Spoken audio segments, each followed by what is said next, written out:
नमस्कार दोस्तों। जैसा कि हम सभी को विदित है कि आज 2 अक्टूबर है और 2 अक्टूबर को हमारे देश में दो महान विभूतियों ने जन्म लिया।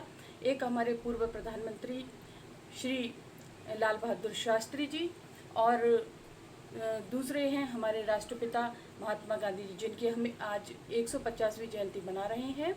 और मैं आज से 2 अक्टूबर 2020 से एक सीरीज शुरू कर रही हूँ महात्मा गांधी के जीवन के ऊपर, उनके जीवन के जो प्रेरक प्रसंग हैं उसके ऊपर, और साथ ही साथ मैं बताऊंगी कि उनके जीवन के उतार चढ़ाव से उन्होंने क्या क्या सीखा, उनका जीवन में उनकी पत्नी कौन थी, उनके पिता कौन थे, उन्हें कहाँ से शिक्षा ली, उनका पूरा जीवन चरित्र आपको बताऊंगी। तथा साथ ही साथ मैं उनके द्वारा किए गए जो आंदोलन थे, आंदोलनों के बारे में विस्तृत चर्चा करूंगी। दोस्तों, यदि आपको मेरा वीडियो पसंद आता है तो प्लीज़ लाइक करें, शेयर करें और मेरे चैनल को सब्सक्राइब करें, बेल आइकन को दबाएं, जिससे आपको मेरा नोटिफिकेशन प्राप्त हो सके। दोस्तों, महात्मा गांधी जी की आज 150वीं जयंती है और इस जयंती पर ये जो प्रेरक प्रसंग मैं आपको सुनाने जा रही हूँ, ये बहुत ही महत्वपूर्ण प्रसंग है, जिससे हम अपने जीवन में बहुत कुछ परिवर्तन कर सकते हैं, बहुत कुछ सीख सकते हैं, समाज में परिवर्तन कर सकते हैं। यूँ तो महात्मा गांधी जी का संपूर्ण जीवन का प्रत्येक क्षण, उनके जीवन का प्रत्येक क्षण हमें बहुत कुछ शिक्षा देता है। और उसी में से मैं आज एक प्रसंग आपको सुनाने वाली हूँ। महात्मा गांधी जी 1988 में जब बैरिस्टर की उपाधि प्राप्त की तो कोट पहनते थे, पगड़ी बांधते थे और शूज़ पहनते थे, घड़ी पहनते थे। परंतु एक दिन उनके जीवन में ऐसा परिवर्तन आया कि आपने उनके बहुत से चित्र देखे होंगे कि वो सिर्फ धोती पहने हुए हैं और ऐनक लगाए हुए हैं। तो महात्मा गांधी जी ने अपने सारे जो कपड़े हैं उनको क्यों त्याग दिया, इसके पीछे क्या कारण था, और उनके जो सत्य के प्रयोग हैं, उनके सत्य के प्रयोग से आपके जीवन में आप कैसे परिवर्तन कर सकते हैं, तो ये बात मैं आपको बताना चाहती हूँ। दोस्तों, बात उस समय की है जब चंपारण सत्याग्रह का समय था। 1917 में चंपारण सत्याग्रह किया गया और 15 अप्रैल 1917 को महात्मा गांधी जी ट्रेन के द्वारा चंपारण पहुँचे। और चंपारण में जब वे उतरते हैं तो वहाँ पर बहुत सारी पुरुष और स्त्री उनसे मिलने के लिए आते हैं। वो अपनी अपनी समस्याएं बताते हैं। देश की इतनी ज़्यादा दुर्दशा थी कि नील की खेती हमारे किसानों से करवाई जा रही थी। उनको अन्य जो अनाज की फसलें हैं, चाहे वो चावल हो, चाहे गेहूं हो, धान हो, कोई भी चीज़ हो, वो नील ही पैदा कर सकते थे और इसके अलावा कोई और अनाज अपने खेत में नहीं पैदा कर सकते थे।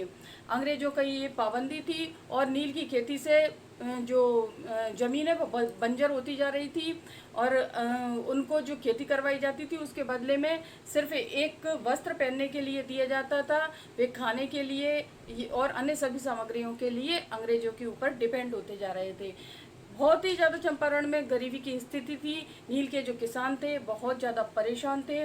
औरतें बहुत अधिक परेशान थी और औरतें अपने दुख को महात्मा गांधी जी के सामने प्रकट करती हैं। तब महात्मा गांधी जी को बहुत अधिक दुख होता है और वे 4 पत्र लिखते हैं, 2 लिखते हैं ब्रिटिश शासन के लिए और बोलते हैं कि आपकी जो ये नीतियां हैं जो आप हम पर लाद रहे हैं, हम पर मजबूरन लाद रहे हैं, हम इसको नहीं मानेंगे। और उनने 2 पत्र लिखे अपने मित्रों को और उनसे बोला कि चंपारण में जो महिलाएं हैं उनकी स्थिति बहुत दयनीय है, यहाँ के पुरुषों की स्थिति भी बहुत दयनीय है और यहाँ पर शिक्षा के लिए विद्यालय और सहायता के लिए आश्रम खुलना बहुत आवश्यक है। और इसी के तहत नवंबर में अवंतीबाई और महात्मा गांधी जी की जो धर्मपत्नी थी कस्तूरबा बाई तथा अन्य महिलाएं उस एरिया में आई और चंपारण में आके उन्होंने 3 विद्यालय स्थापित किए, आश्रम स्थापित किए। महात्मा गांधी जी ने प्रमुख कार्य ये दिया कि महिलाओं में स्वच्छता के प्रति जागरूकता पैदा करें। उनसे बोले कि वे रोज नहाएं और नहाने के साथ साथ में जो अपने आसपास के जो जगह है उसको साफ रखें, नालियों की सफाई करें, तालाबों की सफाई करें, जिससे बीमारी का जो प्रकोप है उनके ऊपर ना हो सके।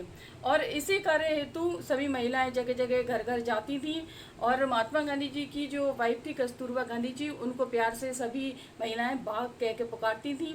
तो एक बार इसी तारतम्य में कस्तूरबा गांधी जी एक महिला के पास में जाती हैं और वहाँ पर जाकर उससे बोलती हैं कि आप रोज़ नहाया करो, ये वस्त्र जो आपने पहन रखा है बहुत गंदा हो रहा है, इसको आप धोया करिए रोज।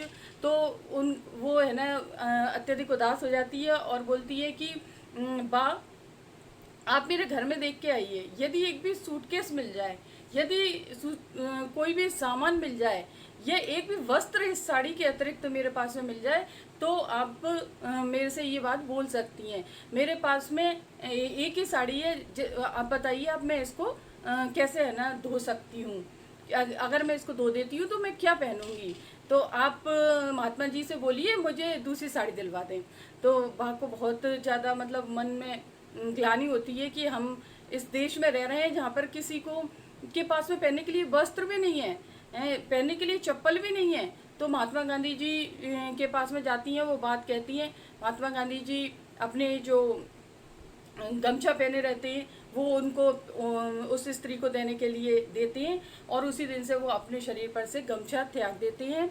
और जब पहली बार जब उन्होंने उन महिलाओं को और पुरुषों को नंगे पैर देखा, उसी समय उन्होंने प्रण किया कि मैं आज से चप्पल नहीं पहनूंगा, जूते नहीं पहनूंगा। इसी प्रकार से किसान मजदूर जो कॉटन मिल अहमदाबाद का 1918 का प्रसंग हुआ, तब उन्होंने अपनी पगड़ी उतार दी थी और सत्य के अपने प्रयोग के तहत महात्मा गांधी जी ने सिर्फ एक धोती अपने जो बदन पर धारण की और बोला कि जिस दिन तक मेरे देश में इतनी गरीबी है जहाँ पर लोग कपड़े नहीं पहन सकते तो मैं इतने कपड़े कैसे पहन सकता हूँ। और उन्होंने ये बात लोगों को समझाई कि यदि हम किसी को कोई चीज़ की प्रेरणा देते हैं तो वो काम हमें करके पहले खुद दिखाना पड़ेगा, खुद उस जीवन को भोगना पड़ेगा, उस जीवन के धरातल को समझना पड़ेगा, तब हम किसी से बोल सकते हैं कि आप ऐसा काम मत कीजिए या ऐसा काम हमको करना चाहिए।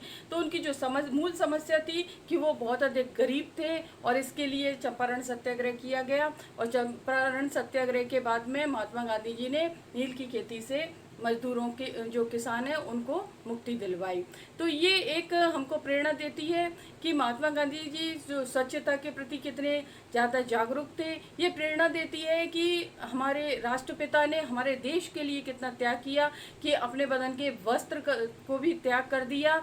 ऐसे महात्मा गांधी जी को मेरा शिष्ट नमन है और यही मैं अपनी बात को समाप्त करती हूँ। धन्यवाद।